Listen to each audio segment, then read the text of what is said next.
Welcome back. सबसे पहले पाकिस्तान आप देख रहे हैं। सुप्रीम कोर्ट ने गुज़श्ता माह जो कमिश्नर कराची को किडनी हिल पार्क पर कायम गैर कानूनी तामीरात खत्म करने का हुक्म दिया था और 2 हफ्ते में अमल दरामद रिपोर्ट पेश करने का भी हुक्म दिया गया था। तो ये एक बड़ा सवाल जहन में पैदा होता है, जो लोग कराची नहीं ना गए हुए हमजा, उनको नहीं मालूम कि किडनी हिल पार्क क्या है। ये एक कितनी खूबसूरत जगह किसी ज़माने में हुआ करती थी, अब तो वहाँ पे तजावुज़ात हैं जिसके बारे में बार बार जो है अदालत की तरफ से इस्तफसार किया जा रहा है, टाइम भी दिया जा रहा है कि इस पर तजावुज़ात ख़त्म करें, इसको रिस्टोर करें इसकी नेचुरल पोजीशन में।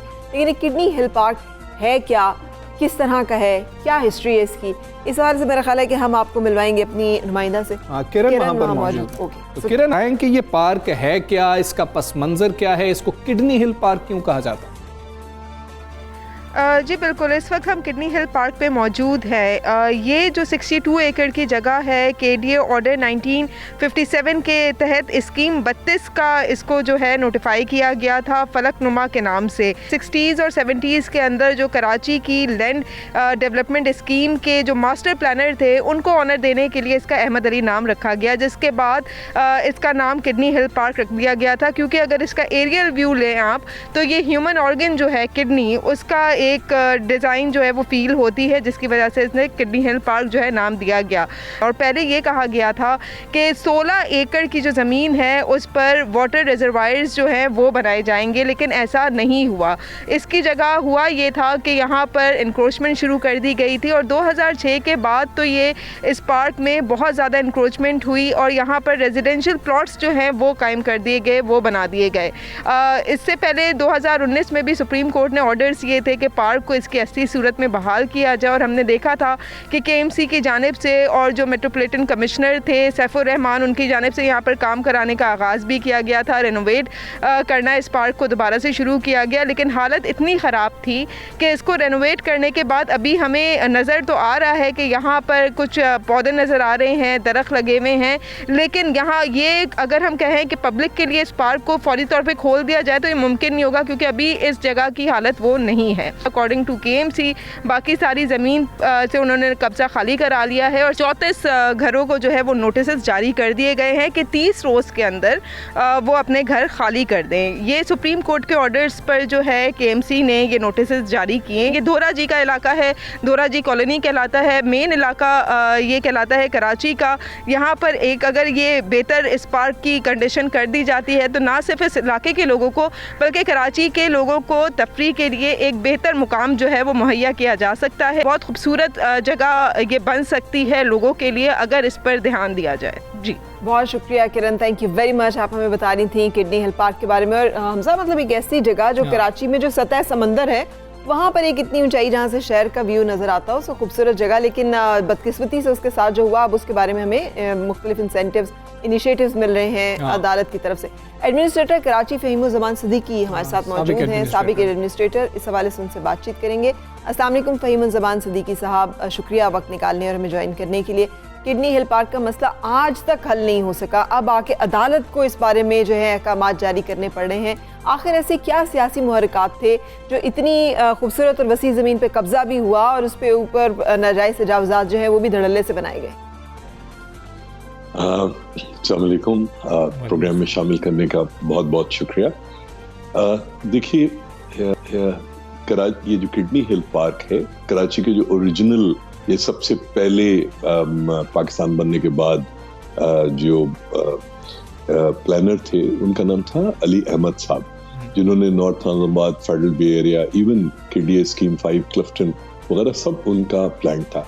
उन्होंने इसको प्लान किया था कराची के मेन पानी के रिजर्व, उस जमाने में KWS भी नहीं हुआ करता था, जॉइंट वाटर हाइड्रेंट स्कीम थी, और उसमें उनका तस्वुर ये था कि हम पानी को किडनी हिल पार्क पे एक दफ़ा पंप कर देंगे और उसके बाद पूरे शहर में पानी ग्रेविटी फ्लो के ज़रिए जो है वो पहुंचेगा।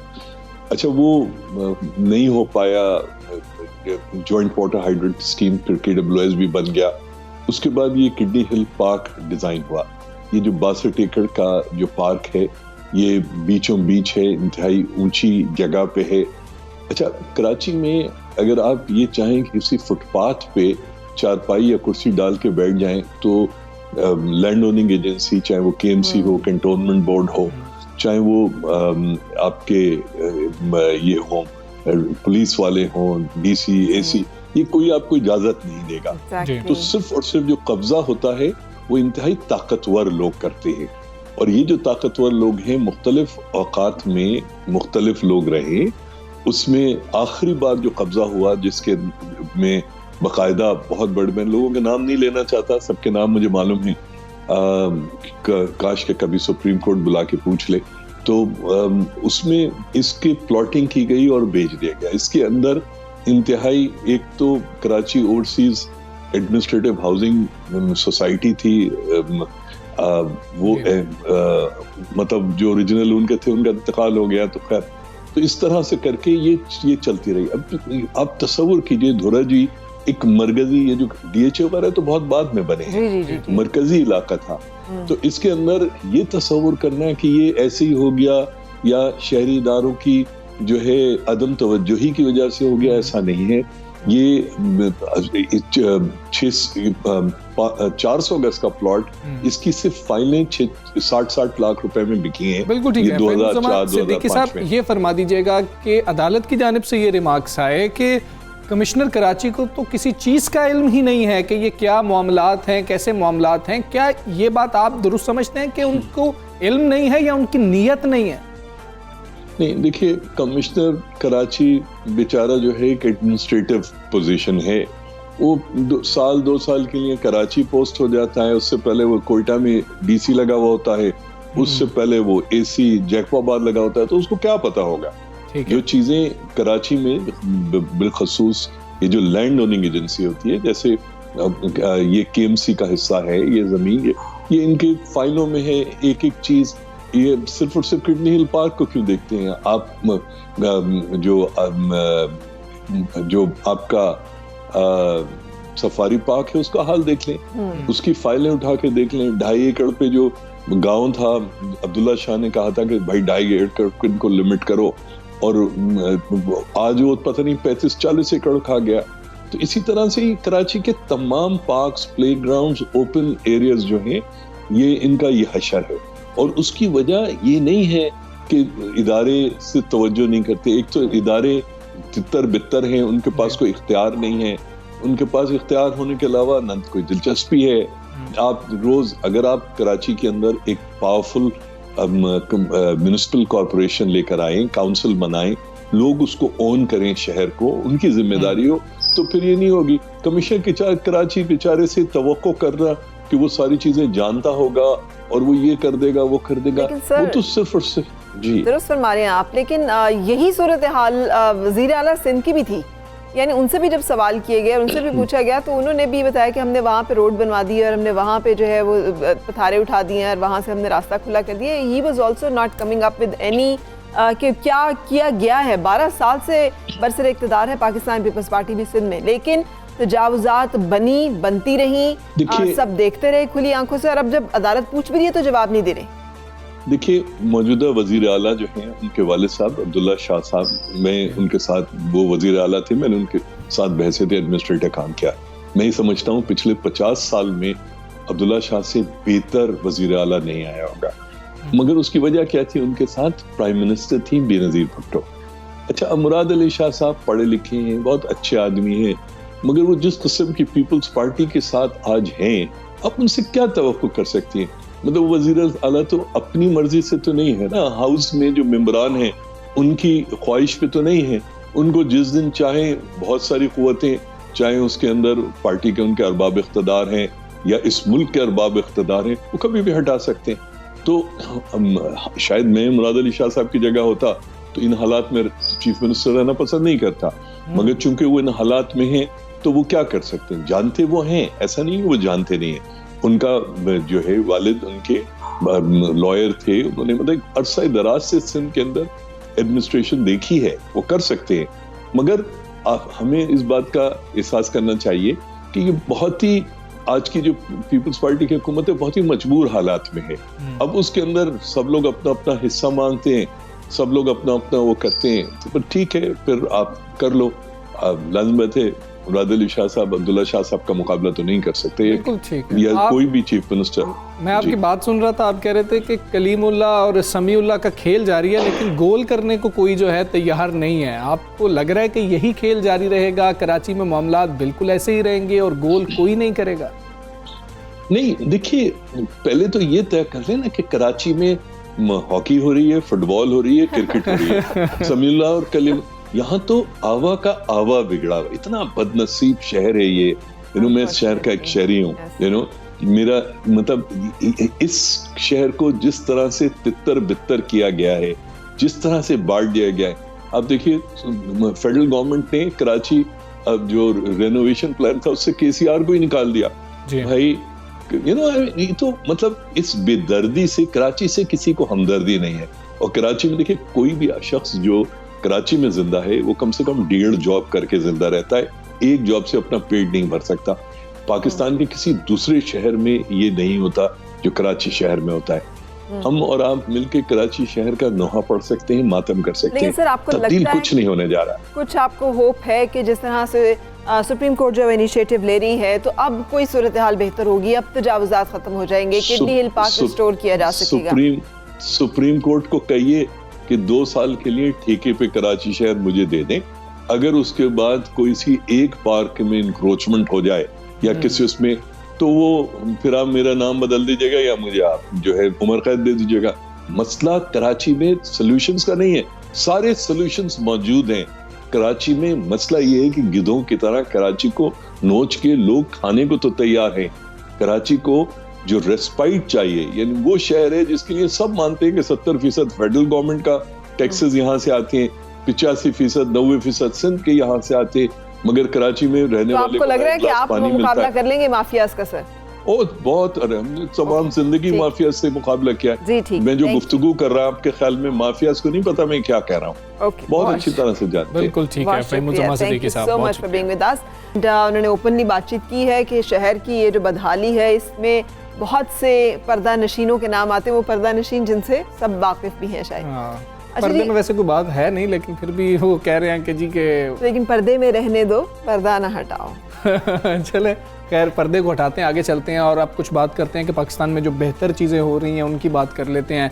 इमेजिन कप की हम बात करने जा रहे हैं फरा। ये ना सिर्फ एक आलमी सतह का टेक्नोलॉजी का मुकाबला है, बल्कि एक ऐसा प्लेटफॉर्म है जिसकी बदौलत दुनिया को दरपेश मसाइल के मुमकिना हल भी पेश किए जाते हैं। मुझे ये सबसे अच्छी बात ये लगती है कि बहुत बड़ी अपॉर्चुनिटी है पाकिस्तानी स्टूडेंट्स के लिए, और हम अपने प्रोग्राम के जरिए से कोशिश करेंगे कि अवेयरनेस पैदा हो कि हाउ टू पार्टिसिपेट एंड कैसे कैसे इसमें आप जा सकते हैं। हायर एजुकेशन कमीशन के ताउन से ये मुनक्किद होता रहा है आज तक। इस साल 2021 में भी गैर मामूली जहानत के हामिल नौजवान जो हैं, जो कि टेक्नोलॉजी के फील्ड से रिलेटेड हैं, समाजी फासलों को मद्देनजर रखते हुए वर्चुअली लेकिन बाहमी ताउन के साथ अपने प्रोजेक्ट्स के जरिए आलमी सतह पर जो मसाइल हैं उनका हल तलाश करेंगे। 4 कैटेगरीज उन्होंने दी हैं, जिसमें उन्होंने अर्थ यानी ज़मीन हमारी, इसके जो ख़तरात हैं, तालीम को जो चैलेंजेस हैं, सेहत, लाइफस्टाइल जिसमें हमारी ज़िंदगी बहुत सारे उसके मामलात आ जाते हैं, इन तमाम एरियाज़ पे उन्होंने सॉल्यूशंस पेश किए। बिल्कुल ऐसे ही है। और जीतने वाली टीम जो है इमेजिन कप ट्रॉफी के साथ साथ $75,000 की खतीर रकम भी इनाम के तौर पर अपने साथ ले जाएगी। ना सिर्फ ये बहुत सारे पैसे, हाँ, लेकिन आइडिया भी आप देखें ना कि आइडिया के पैसे हैं। आइडिया है तो आपको पैसे ये मिलेंगे, बल्कि जो विनर्स हैं उनको माइक्रोसॉफ्ट के CEO के साथ रहनुमाई सेशन में बैठने का कीमती मौका भी मिलेगा। और इसके अलावा $10,000 के 4 कैटेगरी इनामात भी शामिल हैं। नहीं सिर्फ विनर नहीं, बाकी कैटेगरीज जो हैं उनको भी रनर अप प्राइजेस जो हैं वो भी मिलेंगे। सो पाकिस्तान को ये एजाज़ हासिल है कि हमारा जो है ना, इससे पहले कैटेगरी में हमारे पास ये अवार्ड रहा है। सो अब हम इस हवाले से बात करेंगे country education lead Microsoft Pakistan Jibran Jamshed से। अस्सलाम वालेकुम जिब्रान साहब, थैंक यू फॉर ज्वाइनिंग अस।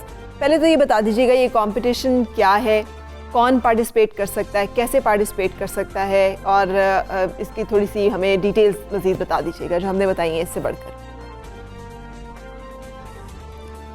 जी अस्सलाम वालेकुम, आपके तमाम सुनने वालों को नया साल मुबारक हो। कंपटीशन के अराउंड जो है आपने बड़ा ज़बरदस्त एक्सप्लेन किया है, और मैं उसको थोड़ा सा रिफ्रेश कर देता हूँ, समराइज़ कर देता हूँ। तकरीबन 19 साल से माइक्रोसॉफ्ट इस कंपटीशन को ग्लोबली रन कर रहा है। इसमें 202 मिलियन प्लस बच्चे जो हैं इस कंपटीशन में पार्टिसिपेट कर चुके हैं आज तक पिछले 19 सालों में, जिनका ताल्लुक 100 कंट्रीज से रहा है। पाकिस्तान में हर साल ये कंपटीशन माइक्रोसॉफ्ट पाकिस्तान और हायर एजुकेशन कमीशन कोलैबोरेशन में इसको रन करते हैं। और पाकिस्तान में जितनी भी यूनिवर्सिटीज़ और हायर एजुकेशन के इंस्टीट्यूशंस हैं, चाहे वो कहीं पे भी हों, चाहे वो रूरल एरियाज़ में हों, अर्बन सेंटर्स में हों, किसी भी प्रोविंस में हों, वो तमाम के तमाम इसमें पार्टिसिपेशन के लिए एलिजिबल होते हैं और ये बच्चे इसमें हर साल इमेजिन कप कंपटीशन में पार्टिसिपेट करते हैं। पिछले साल पाकिस्तान की बड़ी ज़बरदस्त परफॉर्मेंस रही है इमेजिन कप को लेकर और पाकिस्तान से 600 प्लस प्रोजेक्ट्स जो हैं वो सबमिट किए गए हैं, which was a world record, और we were the top participating country in the world. और इस साल हमने इमेजिन कप को अब लॉन्च कर दिया है। आपके प्रोग्राम के ताउन से इस बात को हम आगे पहुंचाना चाहते हैं। जो 2 मिलियन प्लस बच्चे इस वक्त हायर एजुकेशन सेटअप का पार्ट हैं, उनसे हम रिक्वेस्ट करते हैं कि इमेजिन कप की वेबसाइट को विजिट करें और वहाँ पे जो डिफरेंट कैटेगरीज दी गई हैं, आपने उनकी डिटेल्स अभी प्रोवाइड की हैं, वहाँ पर अपने प्रोजेक्ट्स को रजिस्टर करें। बिल्कुल ठीक है। थोड़ा सा इसकी थीम के हवाले से हमें फिर भी आप बता दीजिएगा, स्टूडेंट्स को भी बता दीजिएगा कि थीम क्या है, किस तरीके से क्या प्रोजेक्ट्स होने चाहिए, और माजी में जो आप बता रहे हैं इतने ज़्यादा प्रोजेक्ट्स थे, उनमें गलतियाँ क्या की पाकिस्तानी जो तलबा थे, क्या गलतियाँ इस दफ़ा नहीं करनी चाहिए, ये भी बता दें। देखें, जो प्रोजेक्ट है, मैं पहले थीम्स के बारे में उस पर बात कर लेता हूँ। 4 थीम्स हैं इस साल, बिकॉज आपने देखा है कि ग्लोबल लैंडस्केप पिछले एक साल में काफ़ी हद तक चेंज हो गया है। तो उसको देखते हुए, इन सारी चेंजेस को मद्देनज़र रखते हुए इस साल हमने 4 थीम्स को इंट्रोड्यूस किया है। हम उसको 1 बाय 1 लेके चलते हैं। सो फॉर एग्जाम्पल, एजुकेशन एक थीम है। आप एजुकेशन में टेक्नोलॉजी के थ्रू क्या रेवोल्यूशन ला सकते हैं, आप किस प्रॉब्लम को सॉल्व कर सकते हैं, और उसमें आपको कहीं दूर जाने की ज़रूरत नहीं है। आप पाकिस्तान में रहते हुए एजुकेशन का लैंडस्केप अगर देखें, इस वक्त अगर आप चैलेंज देखें, बहुत सारे तकरीबन सारे बच्चे जो हैं, they can not access their school, colleges and universities. वहाँ पे टेक्नोलॉजी टीचिंग एंड लर्निंग में क्या रोल प्ले कर सकती है, आप उसको इम्प्लीमेंट कर सकते हैं। इसी तरह पाकिस्तान का हमेशा से एक बहुत बड़ा प्रॉब्लम रहा है, और इस पे जितने भी एजुकेशन मिनिस्टर्स हैं, चाहे प्रोविंशियल हों, फेडरल हों, उन्होंने बहुत बात की है इसके ऊपर। वो ये है कि पाकिस्तान में there are 25 million kids which are out of school today. So how can technology help them in getting close to the school, और ये टीचिंग और लर्निंग का प्रोसेस उन 25 मिलियन बच्चों पे हम किस तरह ले जाएं। एक और एग्जांपल मैं आपको इस पर दे देता हूँ। बहुत सारे बच्चे हैं जो फिजिकली चैलेंज्ड हैं या उनकी कोई मेंटल डिसेबिलिटी है, they have special needs. So how can technology help them to sort of bridge their needs with the learning and teaching environment. इसी के अलावा अगर आप देखें, हेल्थ केयर है। हेल्थ में इस वक्त बहुत ज़्यादा काम हो रहा है, नई वैक्सीन्स की दरियाफ्त के पॉइंट ऑफ व्यू से, नई बीमारियों का इलाज ढूंढने के पॉइंट ऑफ व्यू से। अगर आप इस वक्त DNA सीक्वेंसिंग की बात करें, ह्यूमन जीनोमिक्स की बात करें, तो उसका बैकएंड भी टेक्नोलॉजी है। वहाँ पे आपको cloud computing, artificial intelligence, data science, ये सब कुछ चाहिए। सो अगर हमारे स्टूडेंट्स जो हैं इन डोमेन्स को पढ़ेंगे और इसके ऊपर कोई सोल्यूशन लेकर आएंगे, which will probably help the local industry and researchers to find vaccines and cures for different kind of diseases. अगर आप इस वक्त कैंसर की अर्ली डिटेक्शन की बात करें, तो उसका सारे का सारा मैकेनिज्म जो है वो डेटा साइंस और मशीन लर्निंग के बैक एंड पे ऊपर है। So you can build solutions which can help and facilitate. इसी तरह 2 कैटेगरीज मैं क्विकली बता देता हूँ। लाइफस्टाइल है। लाइफस्टाइल में टेक्नोलॉजी का क्या इंटरवेंशन है? अगर आप देखें, technology is used for example home automation, technology is used for आप बात करें एंटरटेनमेंट के लिए, गेमिंग के लिए। So what can we do over there? And last but not least, जो अर्थ है, और अर्थ में अगर आप पाकिस्तान को देखें, we are predominantly in agriculture country. So जो बायोटेक्नोलॉजी है, हाउ कैन इट फैसिलिटेट कि हम कम वक्त में ज़्यादा से ज़्यादा जो हैं अपनी क्रॉप्स को बेहतर तरीके से काश्त कर सकें और उसको मार्केट में पहुंचा सकें। So there are different scenarios. जी बिल्कुल ठीक है, लेकिन ये भी बता दीजिएगा कि प्रोजेक्ट जमा कराने का तरीका क्या है, और बच्चे जो हैं, ये बच्चों एज लिमिट क्या है? क्या यूनिवर्सिटीज़ के थ्रू, HEC के थ्रू ही होगा, या कुछ ऐसे बच्चे हैं जो डायरेक्टली भी इसको जमा करा सकते हैं? इस बारे में भी थोड़ी सी वजाहत कर दीजिए। जी, सो इसका जो है एक वेबसाइट है इमेजिन कप की रजिस्ट्रेशन की, और उसका हमने ग्लोबली उसको अवेलेबल अप किया हुआ है। imaginecup.com पे जाके उसकी जो वेबसाइट है वहाँ पे आप अपना इस साल का प्रोजेक्ट रजिस्टर करा सकते हैं। अगर आपकी उम्र 16 साल या उससे ज़्यादा है सो आप इमेजिन कप के लिए क्वालिफाई करते हैं, अगर आप पाकिस्तानी स्टूडेंट हैं किसी भी स्कूल, कॉलेज या यूनिवर्सिटी के। That's the first thing. Second चीज़ ये है कि आप उसको इंडिविजुअल कैपेसिटी में compete कर सकते हैं जाके, पर साथ साथ ये भी है कि आप वहाँ पे अपनी एक टीम भी फॉर्म कर सकते हैं। सो 4 बच्चे मिलके एक टीम बना सकते हैं, और ज़रूरी नहीं है कि वो बच्चे एक ही यूनिवर्सिटी का जो है पार्ट हों।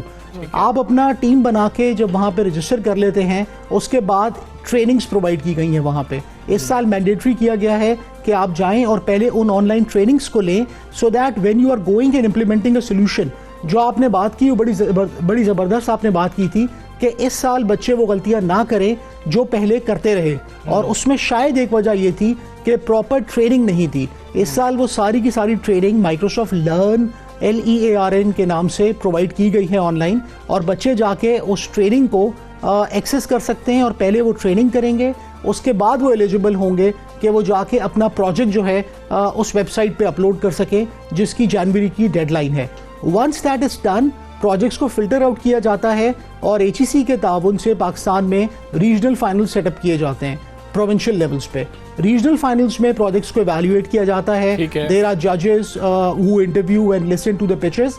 उसके बाद वहां से प्रोजेक्ट शॉर्टलिस्ट करके नेशनल फाइनल्स में ले जाए जाते हैं, शॉर्टलिस्ट किया जाता है, अगले मरहले के लिए भेज दिया जाता है। जिब्रान जमशेद साहब, बहुत शुक्रिया आपका। और जो बच्चे हैं इसमें इंटरेस्ट लेते हैं, बहुत ज़्यादा बच्चों को और मतलब हिस्सा लेना चाहते हैं, तो इमेजिन कप आपने जीत के आना, अभी से इमेजिन करना शुरू करें। Yes, and don't hesitate. एक लम्हे के लिए ये ना सोचे कि मैं नहीं कर सकता, ट्राई जरूर करें, एनरोल जरूर करें, अपना आइडिया जरूर पुट अप करें, क्योंकि आपको नहीं पता कि आपका आइडिया जो आपको गैर मामूली लगता है या मामूली लगता हो सकता है दुनिया के लिए गैर मामूली हो, और आप कुछ ऐसा सोच रहे हो जो किसी और के जहन में ना आया हो। ये अल्लाह ताला की तरफ से एक बड़ी खूबसूरत ब्लेसिंग है इंसानों के ऊपर, वी कैन थिंक डिफरेंटली। अक्सर पाकिस्तानियों को शायद ऐसा ही लग रहा होता है कि यार ये तो दुनिया में हो रहा होगा, नहीं हो रहा होता। इसीलिए पिछले साल हमारे जो बच्चे हैं वो इसमें कामयाब लौटे हैं। तो आप लोग इस दफ़ा जीत सकते हैं, इमेजिन कप में छा जाएं और ज़रूर इस पे हिस्सा लें। कुछ खाने पीने की थोड़ी बहुत बात करने की, मतलब हमजा को भूख लगी है बहुत ज़्यादा। तो ना सक्खर की बात करते हैं कि सर्दी की शिद्दत तो वहाँ पर मौजूद है, और शहरियों ने गर्म अशिया के इस्तेमाल में इजाफा कर दिया है। और अगर सर्दी के पकवानों की बात की जाए ना, जो गर्म पकवान है, तो दरियाए सिंध के मीठे पानी की जो डमरा मछली है वो अपनी मिसाल आती है। सो ये कैसे बनती है, कैसी होती है, इस हवाले से हम आपको बताएंगे, और हमारे नुमाइंदे मौजूद हैं सज्जाद पाशा। वो हमें बताएंगे कि मछली जो है वो कहाँ बेहतरीन मिलेगी हमें सक्खर में।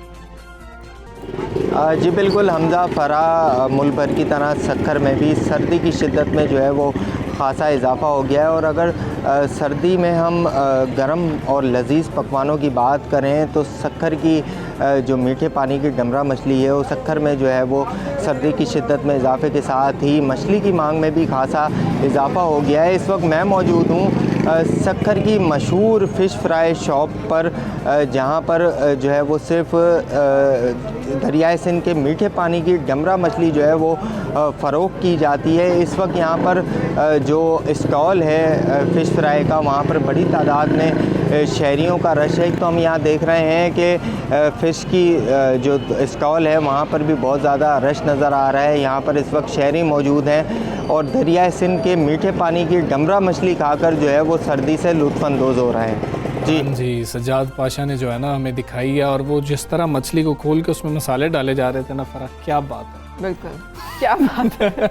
सो आप ये भी क्या बात है, ज़रा एंजॉय करें और हम देख लेते हैं।